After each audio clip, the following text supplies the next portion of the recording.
Facebook, Twitter, YouTube, Tumblr, Pinterest, these are all digital horcruxes that we use to store pieces of ourselves, making up our online identity, who we are. And how do we protect this valuable information that's so vital to our existence? Really? Are you kidding me?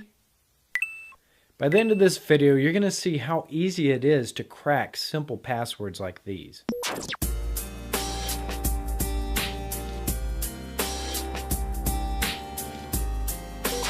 All computer programs and websites that require a password to log in store those credentials in some type of database. And I'm sure you've heard or read about some big online companies whose user databases have been hacked or stolen and innocent people's passwords revealed. How does this happen? Well, it's through a hacking process known as SQL injection, where hackers can exploit flaws in coding designs to gain access to a database. But we'll cover SQL injection another time. To add a bit more security, passwords aren't stored in a database as is, or in plain text. Instead, most programs now use some type of encryption method to convert the password to some type of illegible gibberish, also known as a hash, before storing it. So even if someone breaks into the database, they won't immediately have your password.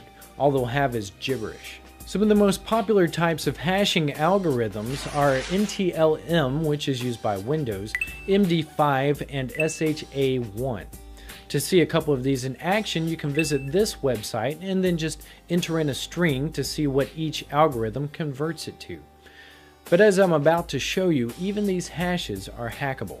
If you're able to get your hands on a password hash through SQL injection or otherwise, then you can use special software to reverse the encryption and find the password.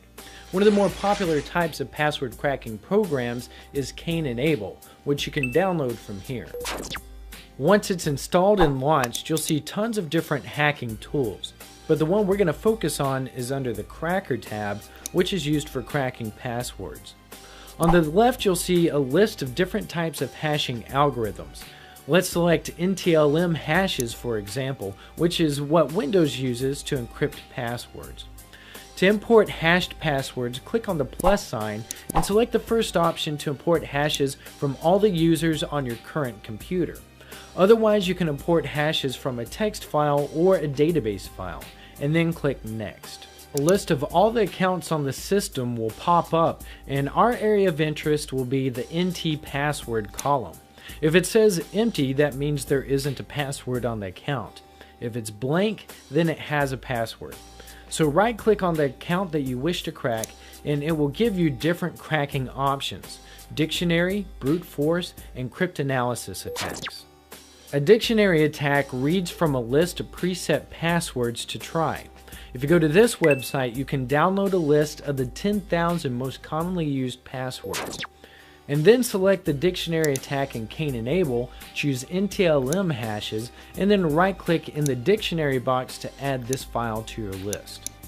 When you click Start, the program will cycle through the list of passwords and convert them to the NTLM hash to see if it matches the hash in the database. If it finds a match, it will then display what the password is. The speed at which this process completes depends on the speed of your computer. The dictionary attack is the fastest way to crack a password, but only if it's in the list. If it's not, the next fastest way is through a method called brute force. Brute force is essentially a method of trying all possible combinations of letters, numbers, and/or symbols and then hashing them until it finds a matching combination. This is where the complexity of your password really pays off. On average, more than half the passwords on the internet are lowercase letters and 6 characters in length. On my i7 laptop with 16 gigabytes of RAM, that only takes 30 seconds to crack. So if that's you and someone breaks into LinkedIn or Twitter's databases, you're screwed. To use brute force in Enable, right-click on the user, select brute force, and then select NTLM hashes, and it will bring up a new window with criteria regarding the password complexity. As you can see, adding just one number to your password raises the crack time to 4 minutes. Adding a number in uppercase letters takes more than an hour. Then throwing a symbol into the mix bumps it up to about 5 hours. Still, this is a very short amount of time when it comes to your security.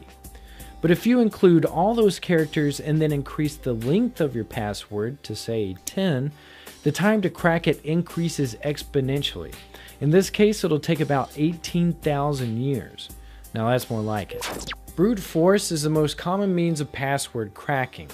But there's a third option called cryptanalysis, which is simply the study of cryptography to see if it can be breached. This method of cryptanalysis uses what's called rainbow tables. Without getting overly complicated, a rainbow table can be a long string of millions of hashes. Then the rainbow table will take a smaller pattern within the original hash, known as a reduction function, and search for that instead of searching for the entire hash. The benefit to this is that it can be a lot faster, assuming you have enough memory to store all the hashing functions. And you can find rainbow tables to use by searching for them on Google. So with that, you now have 3 different options to try and crack other hashing algorithms. What are your thoughts on password cracking? Is it evil? Can it be useful? Let me know what you think in the comments below. And if you enjoyed this tutorial, please consider subscribing by clicking the subscribe button. Or you can just visit my YouTube channel at youtube.com/Gigafi. Alright, that's it for this tutorial. Until next time, hack some fun into your weekend.